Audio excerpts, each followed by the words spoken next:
Yeah. Am I okay, like here? Or like Should go to a tin line. here? Like if I Yeah. come, like over here? Okay. You should be fine anywhere. If you want to if you want to take the mic with you and talk into it, that would be the best. I'm loud, I feel. It's otherwise it's this mic that has to pick you up, and I have to bump up the sensitivity, and we're just going to get a lot of background, kind of unnecessary noise.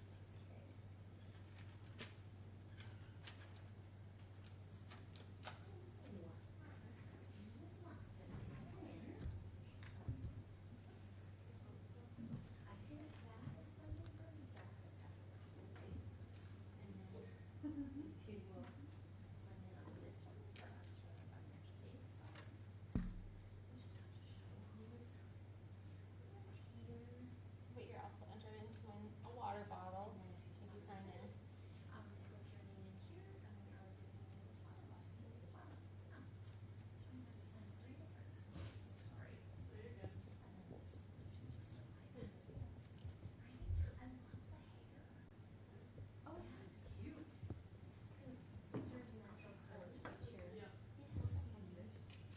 I did it last year when I went to Vegas for my birthday, but with masks, like it was like hidden all last year. So I feel like a lot of people are like, "Oh, have you always done that?" I'm like, "No." I know you haven't always had it. I'm just wondering because there's been some piercing place in Melville. No. She does it a lot. She did this. She did this. She did this one. No, but and then the date. I saw somebody posted that it's like super clean, super Oh, it is. nice, like. It is. And I was like, I didn't even know there was a place in Velvet. Yeah, I mean, they're not. I shouldn't say new, because they've been open a year and a half. Or so. Yeah. But yeah, I mean, because I got this one, and I got this one and this one. She had a 2-for-1. Nice. So, but then she does the fade. She does lots of septums. Really? Yeah. She does a lot of septums. I've thought about it, but then I'm like, I don't know. It's not really my look. Yeah, like the first 6 or 8 months that I had it, I had the like horseshoe, so when I could tuck it and untuck it, tuck it, untuck it. And see, I watch TV and I'm like, the horseshoe bothers me because everybody's always crooked. That's why I have the ring in, because I love the horseshoe look, but my husband and my sister and Beth were always like, "You're crooked, you're crooked." It'd be like the first thing they said to me, like, "I can't focus on you because your nose ring is crooked." So then I got the hoop, so I'm like, I don't even have to mess with it, like worry about it or anything. That's my thing. Like, I don't know if I could do a horseshoe because everybody's always crooked and I'm constantly looking or playing with it, trying to get it where it needs to go. Yeah, that's and true. I know it's like, I know what this one she said it was like 6 to 9 months healing, and I'm guessing something's not the same. Yeah. A long time healing just because of it. Yeah, because you're constantly, and I think if you do it like in a spring, summer, well, it just depends, because if you have a lot of allergies, probably not a good time. If you're in the winter with runny nose, probably not a good time. So, I don't know, it's just one of those things. I think that it's like, I guess I've thought about it, but then I've also thought about it. I cannot blow my nose if I'm being too. What happens when you sneeze? yeah. I've been doing I have like so many piercings. Like we're going. I really want the one here for the Medusa. My sister-in-law, when I got this, she got this. Well, she had it before, and then took it out, and then did it again. And she's had dermals before. This one is like an all the way through. And see, I was actually looking at dermals. She did one on TV right here. And that was really cool. Yeah. Dermals. I've seen like dermals here. I've seen dermals here, which I'm always just like, oh, your cross strap. You know what I mean? Well, like here is better. Would be pretty good. It's not rubbing against So. Yeah, I have way too many to count. Like I was like, what am I gonna do for my birthday? Like, what if I have left to pierce? Well, my husband's like, nothing. Like mine last year was like, okay, so tattoo, piercing, tattoo. It's like tattoo, piercing, tattoo, piercing. I know that. Yeah, I would love like a large hip or side or dragon that goes like in my back or something. Like, oh, that'd be so nice. And then I'm like, right? But I feel like once you get one tattoo, and it's like more and more and more. Like if I add my tattoos how I'm with piercings, I would just like, I'd be head to toe. That's why like, I know adding. I feel like I could, but it's like the money and then how to choose, and then when do you stop? And everybody who has tattoos is like, you don't. It's just like one after the other after the other. So, I don't know. Right? It's like beautiful. It's like, I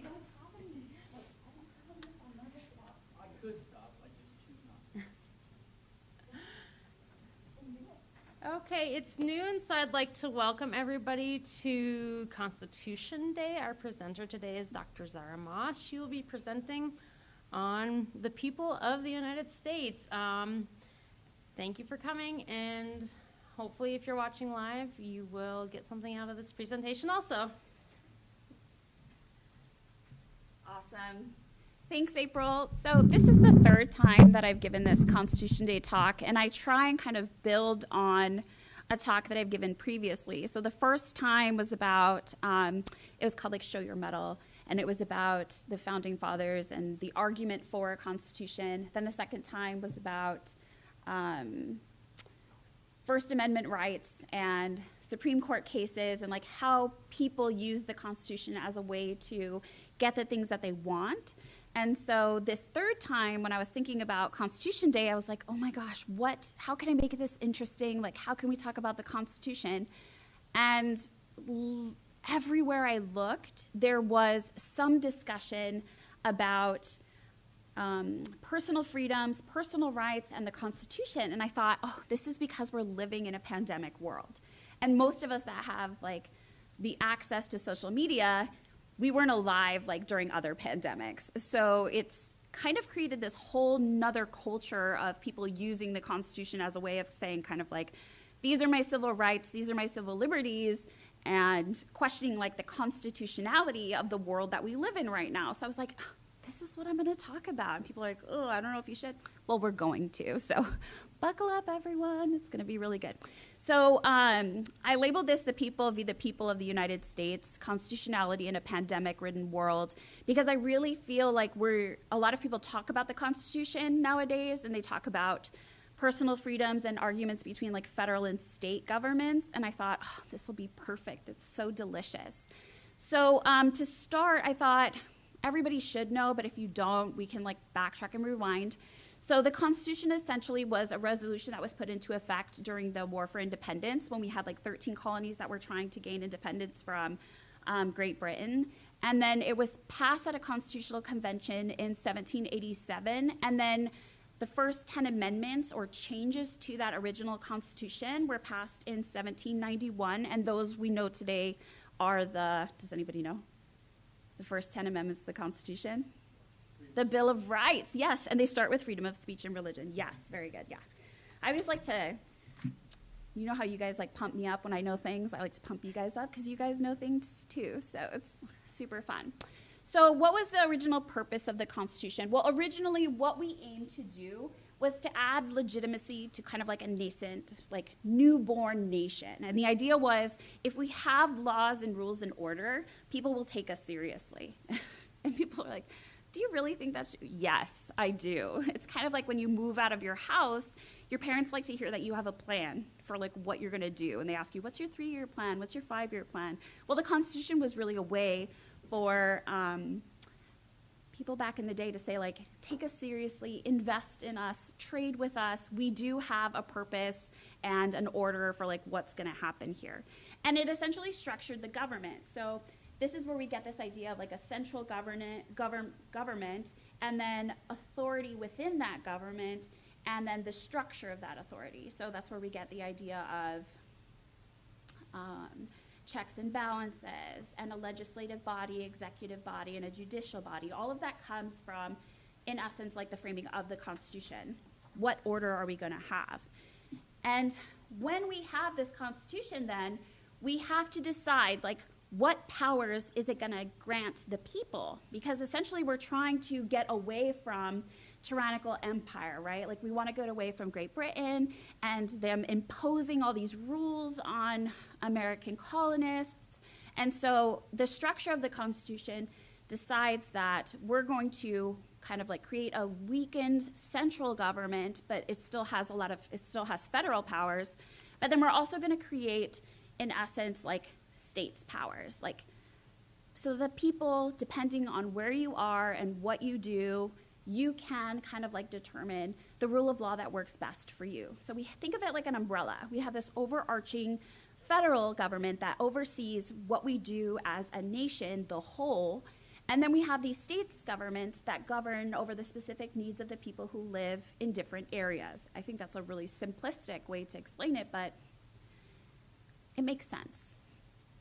So when I was thinking about the Constitution and living in a kind of like, throughout this pandemic, I thought, I think that the constitutional amendment that most people kind of invoke when they're talking about things related to the pandemic are, of course, like you'll hear some people say, it's about like civil liberties, it's about freedom of speech, it's about the way that I can express my thoughts and ideas and live my life.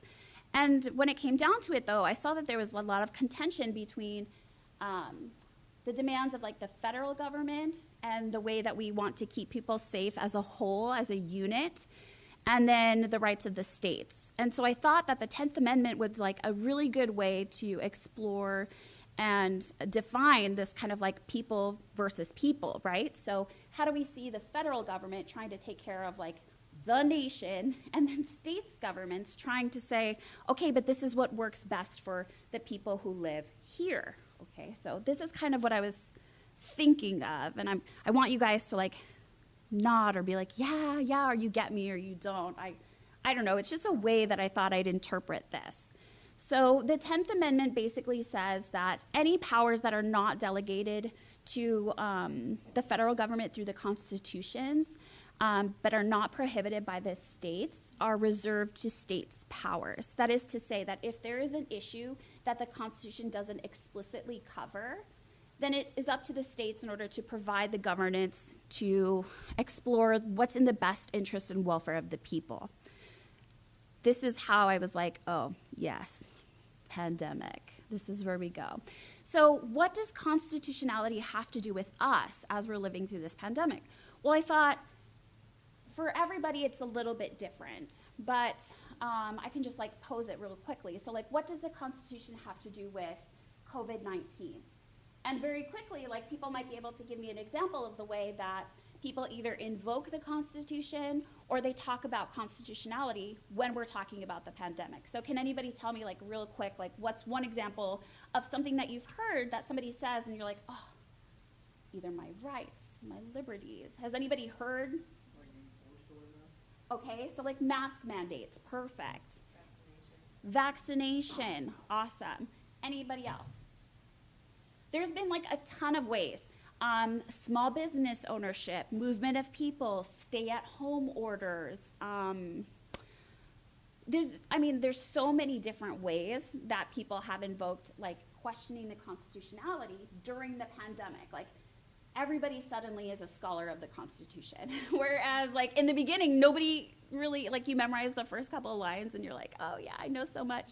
No. Like I just think it's really, really fascinating that, I love it. I want everyone to kind of like have this knowledge of the Constitution and be really avid kind of like historians of our nation, but I also want people to be informed and to make like correct assumptions and really educate themselves about what we're saying. So when it comes to what the Constitution has to do with the pandemic and coronavirus, we see that there is like this outright competition between what we see in the news media and what we see on social media. And I just like put like a couple of pictures to give you guys an example of like the ways that I see news media coverage in like periodicals or big networks like CNN, BBC, ABC, MSNBC. Like all of them have, you know, a lot of coverage when it comes to coronavirus and the pandemic and how it's affected the populations here in the United States. But then we also see it a lot on social media. Like I can't even begin to tell you how many Facebook Lives or Facebook posts or charts and graphs or TikToks that I've seen about people, you know, that have an idea that they've been microchipped or, you know, they're being tracked by the government, which is a conspiracy that we'll get into.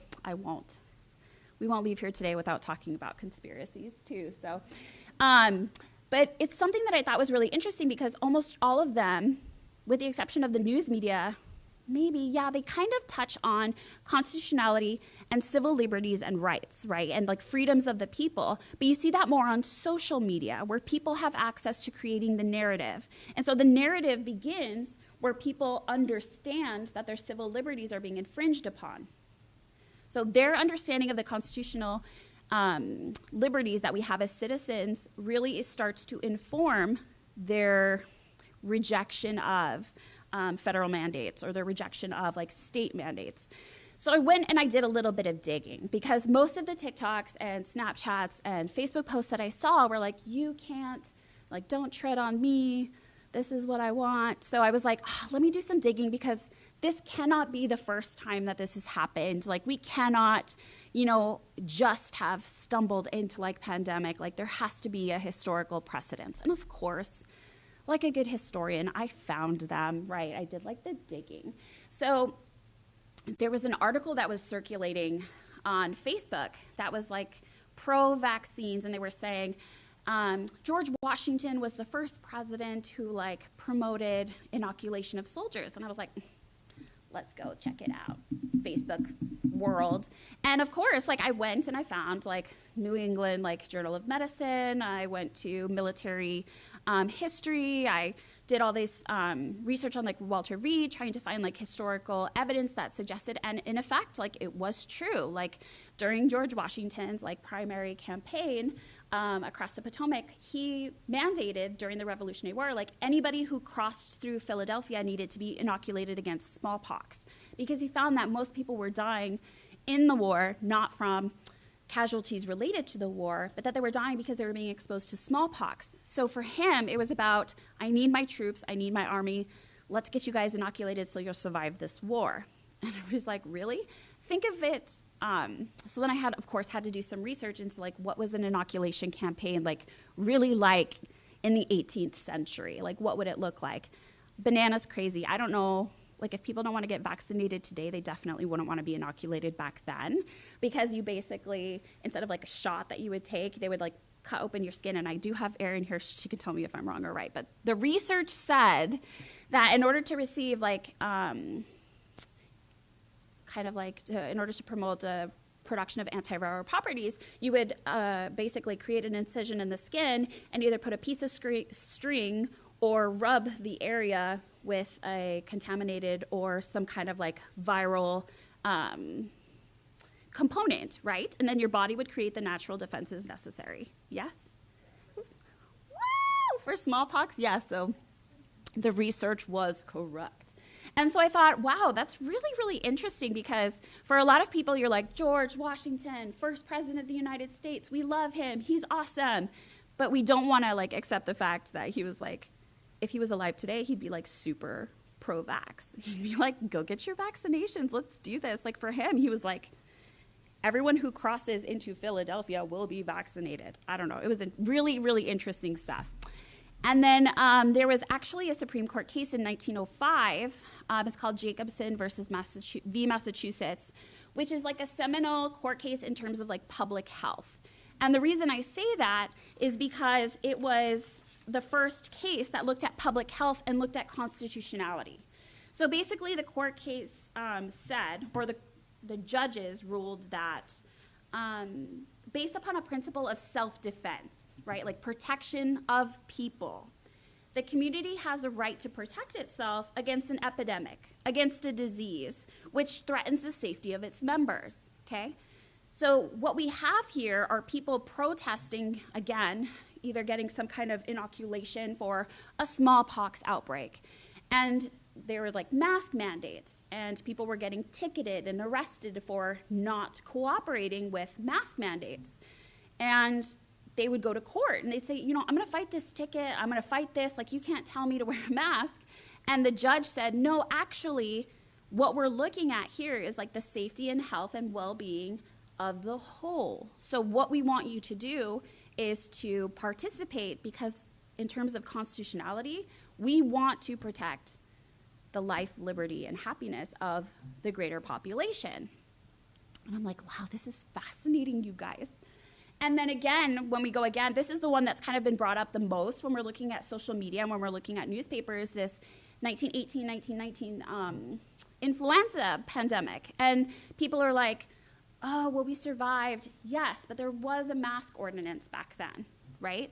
And so they would require people to wear masks in order to reduce transmission, very similarly to COVID-19, because influenza, it's like airborne, right? So particles, respiratory particles.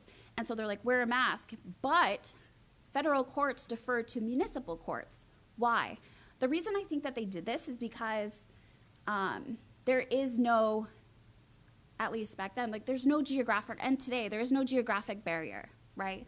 Like disease will spread because people travel and we touch and we leave things different places. So there's no way to effectively contain unless you quarantine or unless you stay at home. So I thought this was really interesting that federal courts left this in the hands of municipal judges to determine what was best for that local community.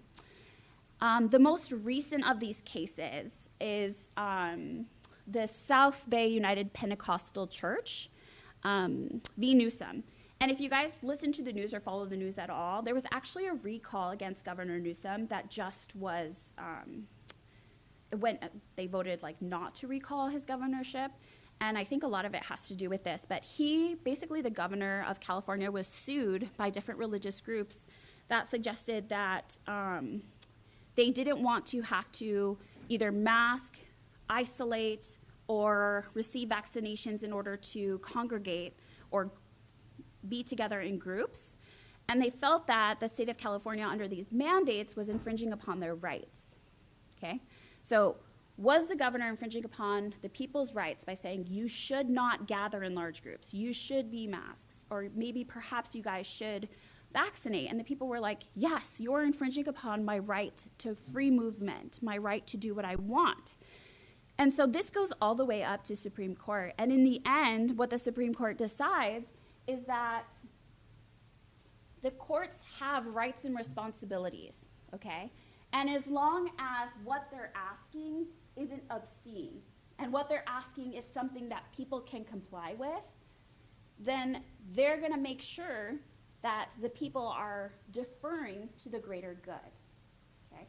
So basically what we have here is a case of people v. people, right?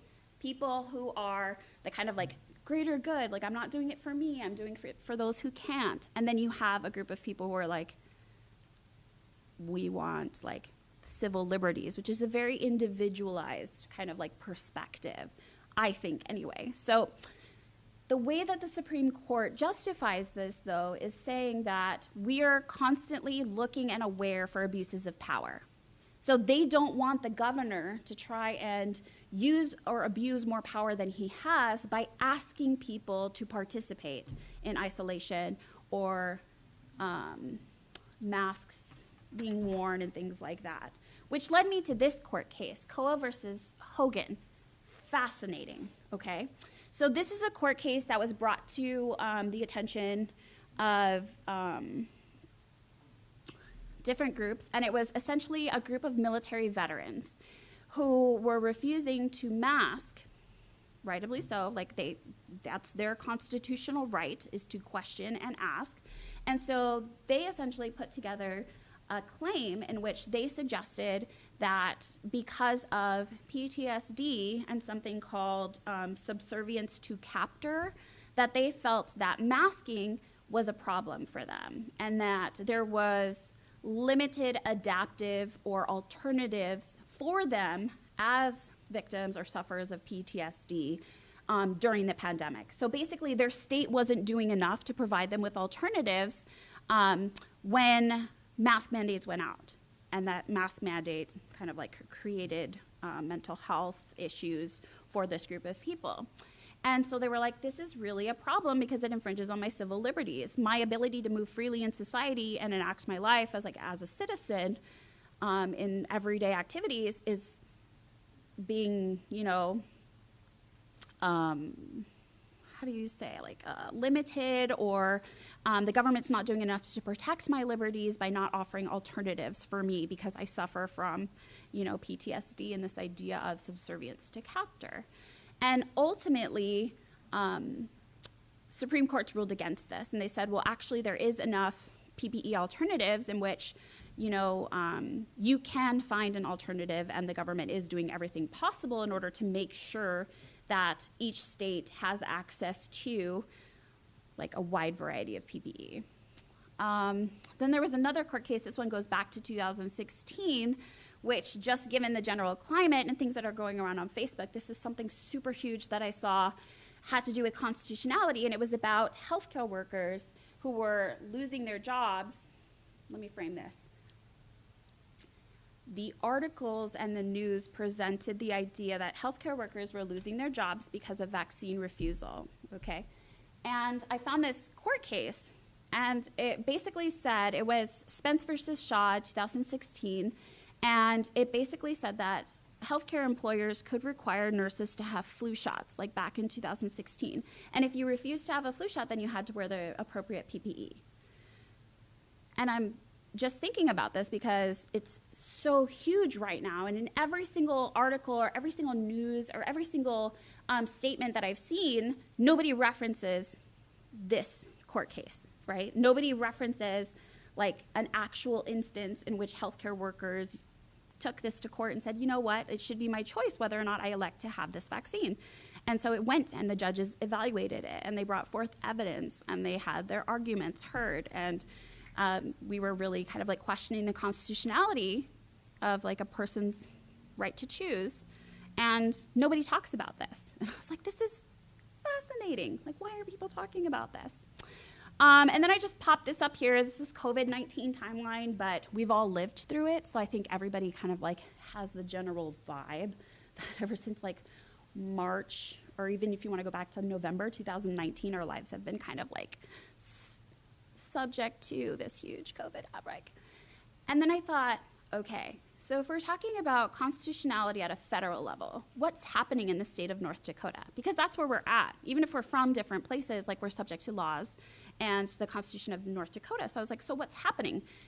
Well, on September 10th, like last week, Governor Burgum made like this huge people should do during the pandemic.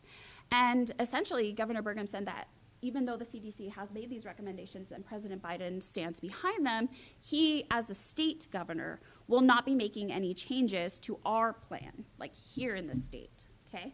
So our COVID-19 pandemic emergency status, he revoked that like in April and decided, you know, we really have to consider what's best for us as at the state level, you know, and he's looking at cases and he's looking at numbers and he's trying to decipher like how is North Dakota managing the pandemic like itself, not within the national scope, but just itself.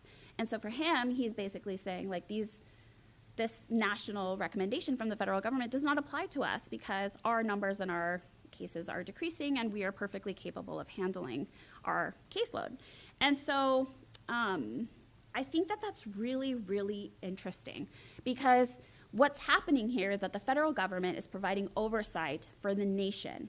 Meanwhile, Governor Burgum is saying that he is relying upon individual people to comply with their best judgment or to honor ideas of like masking if you feel sick, staying home if you feel sick, getting a vaccine if you're able and willing. And I think that he is placing this emphasis on like personal freedoms and like the responsibility of the individual, not necessarily acting kind of like thinking as a whole, which brought me to this idea of we the people, okay? Because when we're looking at the Constitution, that's where we start. I don't know if anybody had to memorize the opening lines of the Constitution. Anybody? I saw that that was like a thing in high school, at least in debate or speech. A lot of people had to memorize like the first 8 lines of the Constitution, like we the people in order to form a more just nation, do seek, right? So it's like this whole kind of like, basically in this first preamble, we're outlining the goals and what we want to accomplish with the creation of the Constitution, a more perfect nation. Liberty, you know, all of these things, freedom of property, they're all outlined in the very first 8 lines of the Constitution. But what's interesting here is that we're talking we the people, us.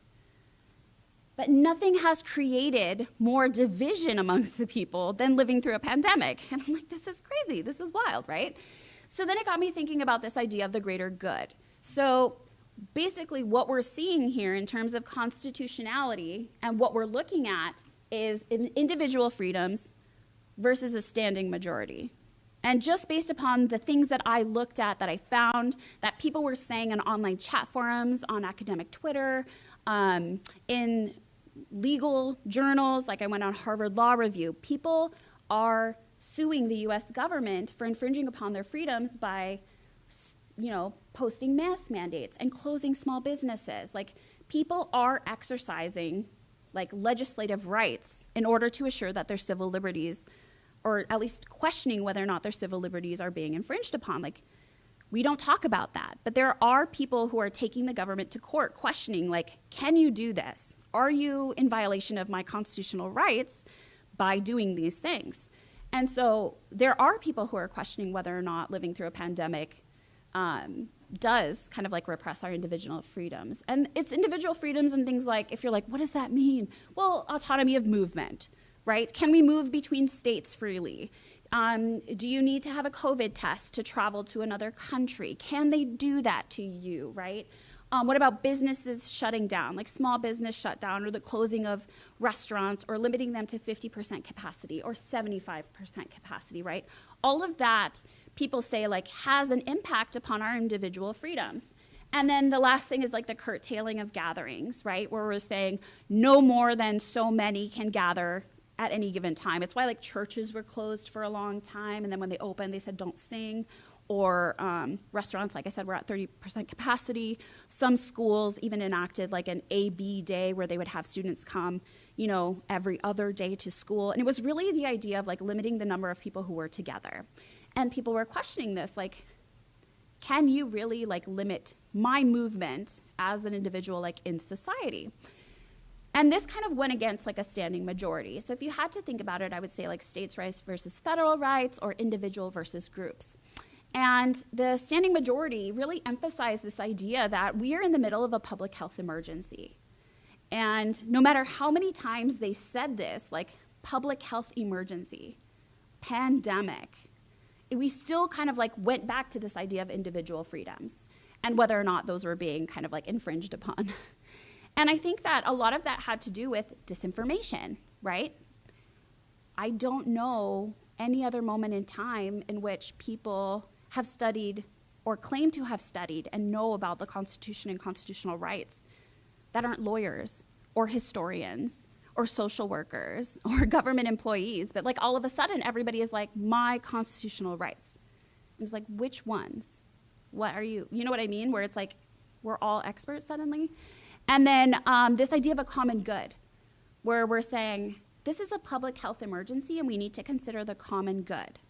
And this idea of acting personal responsibility for a common good, it really created a divide amongst like the American people, where people were like, wait, so I have a personal responsibility to provide for the common good. And people were like, whoa, like I'm just gonna do me. I don't know how many times, like, you do whatever you wanna do, I'm gonna do what I wanna do.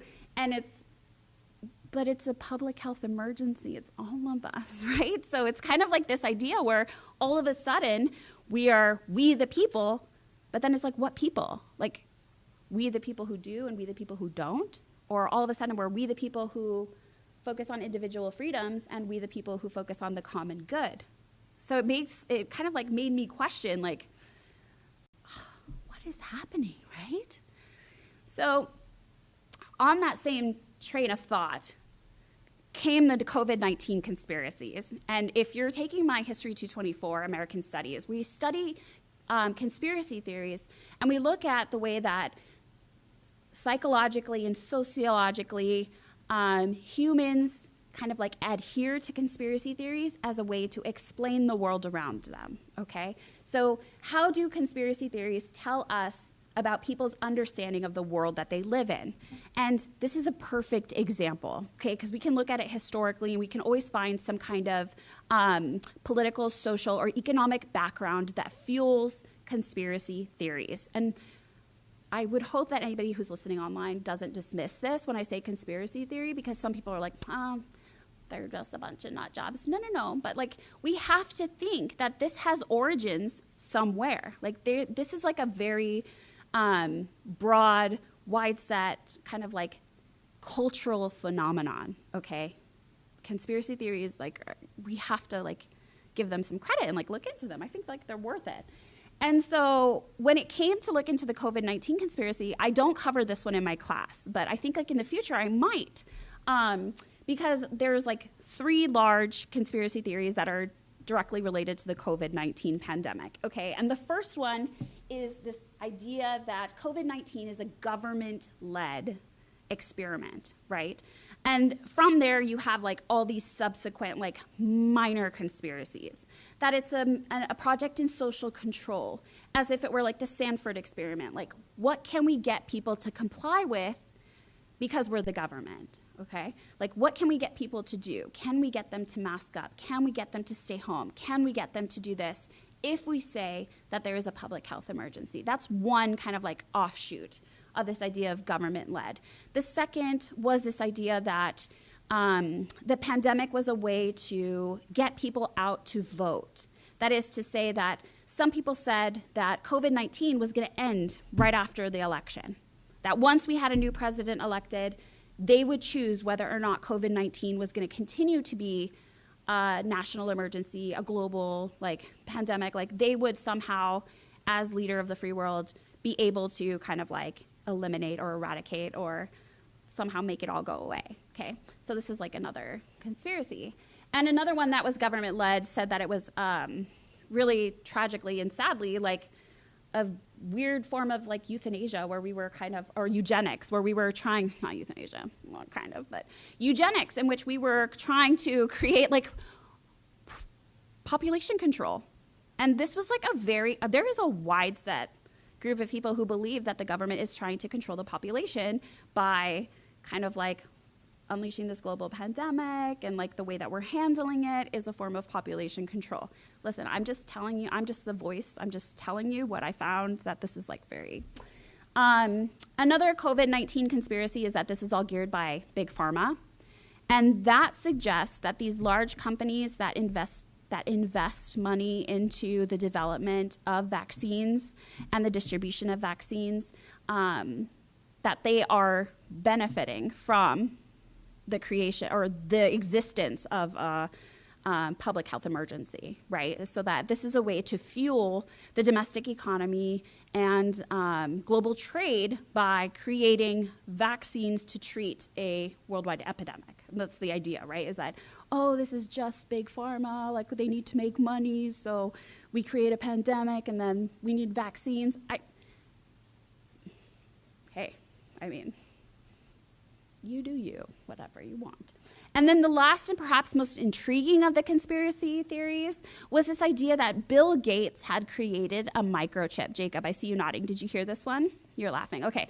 So this idea that Bill Gates had invented and created a microchip, and that acting on behalf of the US government had somehow placed this microchip inside the COVID vaccine, so that every time, everybody's laughing back there, every time somebody was vaccinated, you would be tracked, right? And so much like your dog's microchip that gives a GPS location and tells you like where you are and who you belong to, this idea that the government was somehow microchipping us in order to track us and track our health, and like kind of like the non-census census, like don't answer the door for the census guy, doesn't matter because you've been microchipped. It's kind of like that. At least that's what I think.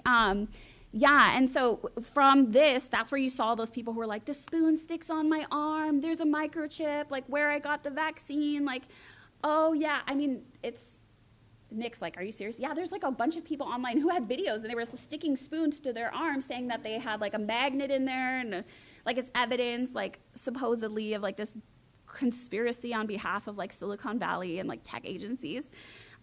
Personally, because I do teach this in my conspiracy theories class, when we're talking about digital security and Edward Snowden and the NSA and ways of like tracking Americans, I'm like, y'all have a cell phone. That's all they need. You're doing that to yourself. So I don't really think it's like a big thing to like, let's microchip everyone. But these are just like the common conspiracies that come out of.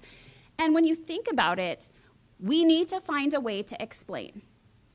And not all of us are virologists. And not all of us are biologists.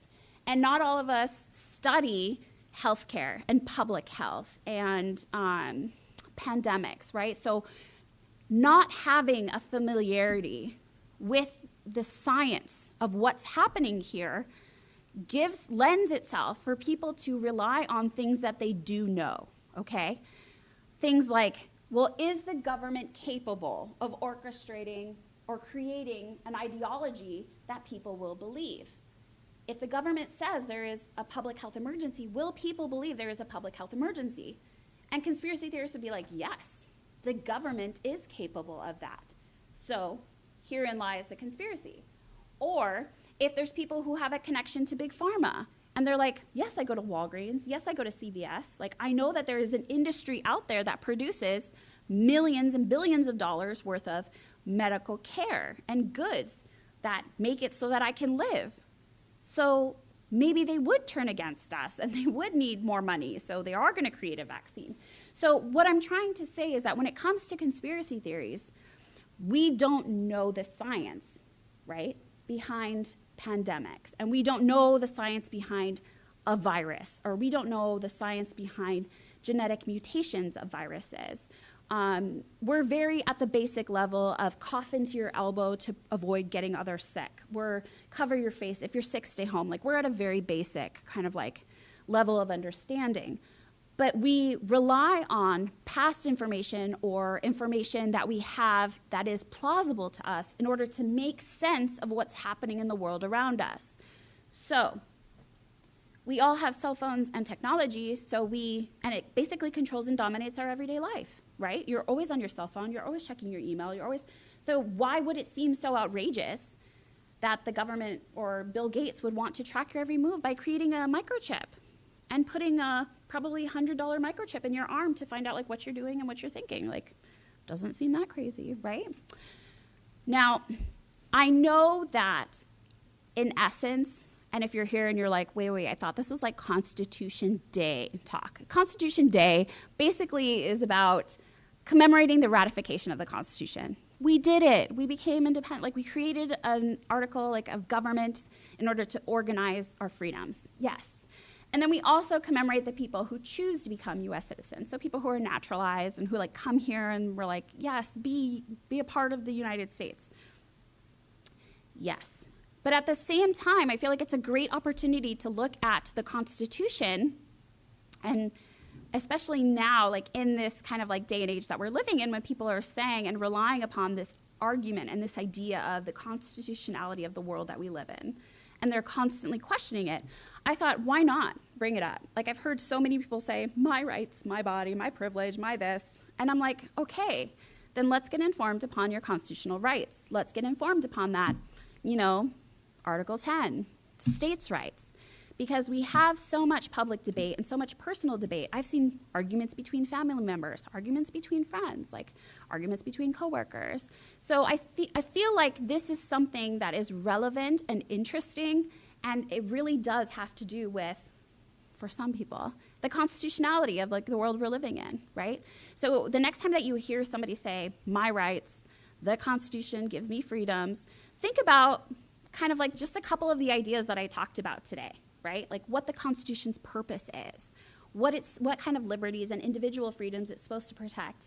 And then think of it as a guiding principle for like the greater good, okay? So when we're talking about the difference between mandates and requests, there is no, and maybe this is just like a personal, there is no violation of human freedoms in the sense that nobody is like locking you in your home or forcing you to do, right? It's just about making choices.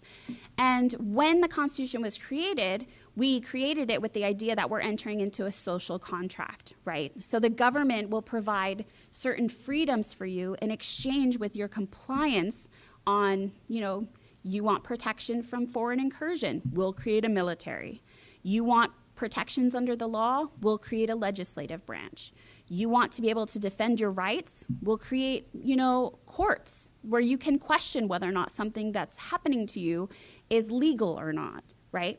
So we accept the Constitution as a governing document, okay? But in accepting it and living here, like, we have to accept the fact that there are certain obligations that we as citizens of this nation have to comply with. And I feel like that's something that we tend to forget often. And when I was looking at this, I'll just close with this. There was an article that was posted in the Jamestown Sun just last week or something. And it was this guy, Mike Jacobs. And if you've ever read the Botno paper, he talks about the Constitution. This is like a common article where he like dissects the Constitution. He's a constitutionalist, historian, and political scientist. So he's always looking at the Constitution. And he wrote this article, and the article said, North Dakota Governor Doug Burgum should consider the Constitution. And I was like, oh, yes, that's exactly what I'm saying, okay? That's exactly what I'm saying. Because if we're thinking about the preamble and what we're talking about in the Constitution, do we want to form a more perfect union? Do we want justice? Do we want domestic tranquility? Do we want to promote general welfare? Do we want common defense? And do we want the blessings of liberty for everyone who lives in the United States?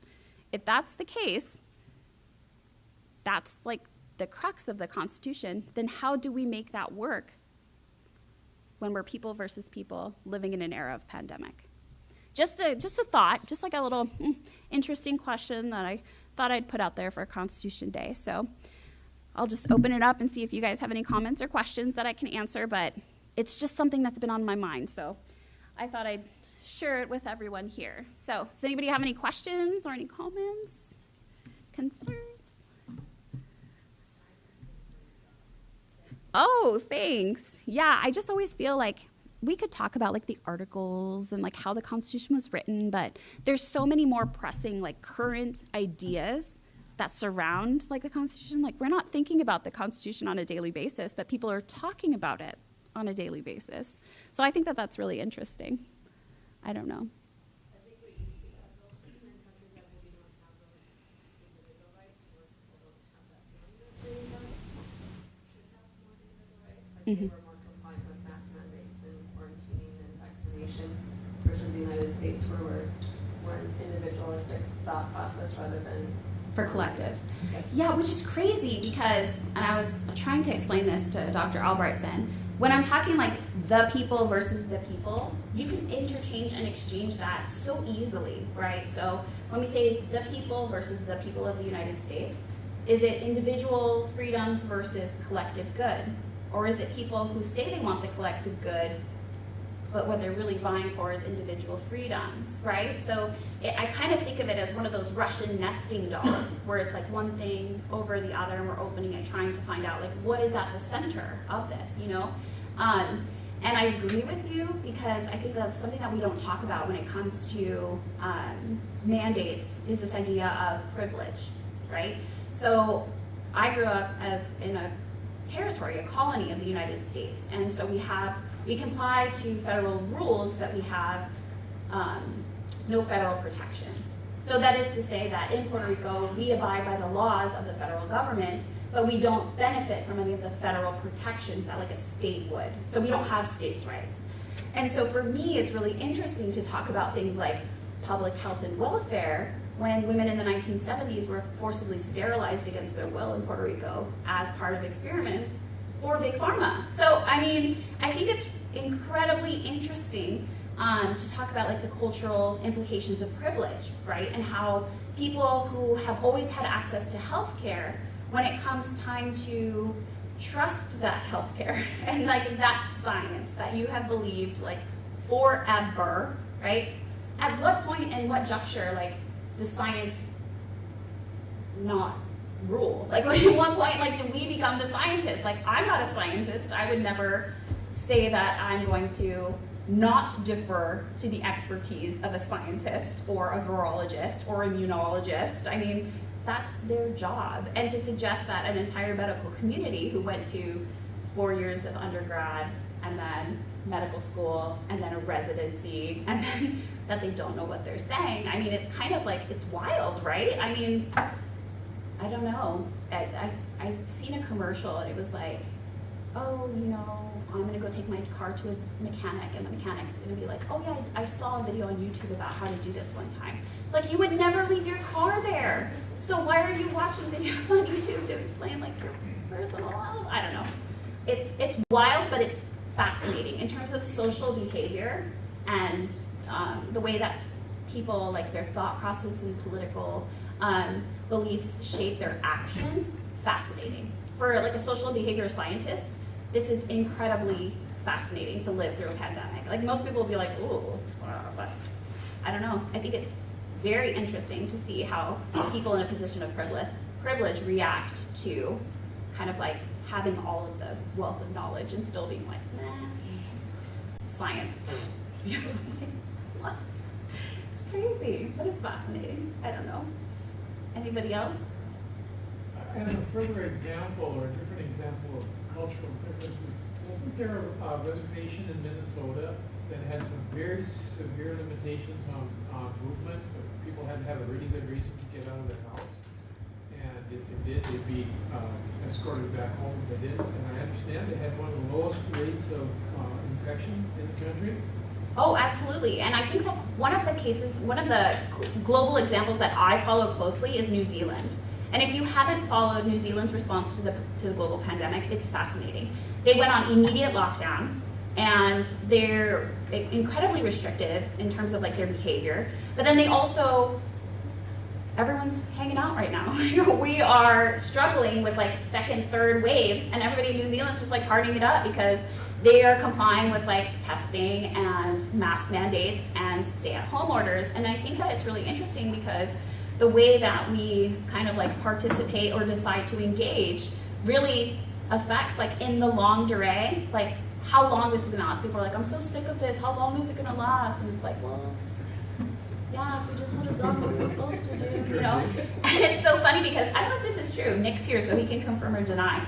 In Canada, they had really strict restrictions in terms of movement during the COVID pandemic. Is it true? I heard a story that you were out working fields and that the RCMP came out to check to make sure that. Yeah, they did that. So they were like checking because you weren't in your home. Yeah.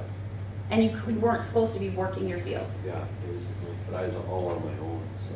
Yeah. See, and I think that's fascinating, right? So we don't have that same kind of like judicial response or executive response to stay-at-home orders. Like everybody's like, my freedoms. But in Canada, like they're checking on farmers who are plowing their fields. Like nobody would stop you and say like, what are you doing outside of your house? So I don't know. It's very, very interesting to say like people say like, you can't limit my movement. Nobody did. We just said don't, please, you know. So I just think it's very, very interesting.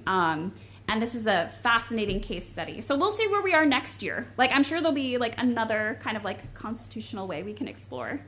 There'll be something new. Maybe we'll do constitutional conspiracy theories next year. I'm not sure. So we'll see. But thank you guys so much for coming. It's so fun to talk about. So I appreciate you guys for coming, students and faculty and staff. So yay.